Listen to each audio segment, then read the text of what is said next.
নমস্কাৰ সকলোকে। মই গৈ আছিলোঁ এতিয়া বেচামাৰী বেচামাৰীত যে গৈছোঁ তো কেনেকুৱা সিহঁতৰ ঘৰটোৰ ফ্ৰণ্টৰ ৰাস্তাটো তো অলপ দেখাব চেষ্টা কৰিম আপোনালোকক। ৰাস্তাটো এনেকুৱা ডেঞ্জাৰ হয় ৰাস্তাটোৰ চাইডে মানে পুখুৰী আছে, তো বিনামূলীয়াত সাঁতুৰিব পৰা পুখুৰী। এইয়া দেখিছনে চুইমিং পুল এইকেইটা বিনামূলীয়া, পইচা নিদিয়াকৈ সাঁতুৰিব আহিব পাৰিব দেই।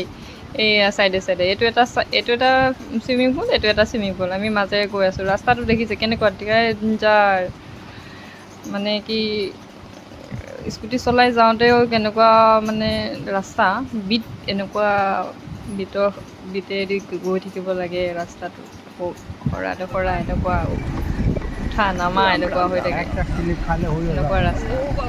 প্ৰায় 1 কিলোমিটাৰমান তেনেকুৱাকৈ গৈছোঁ, তাৰপিছতহে মানে ইহঁতৰ ঘৰ পাইছোঁগৈ। আকৌ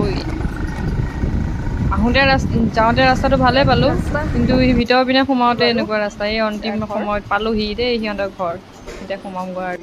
আজিলৈ ইমানেই, বাই বাই, গৈ আছোঁ।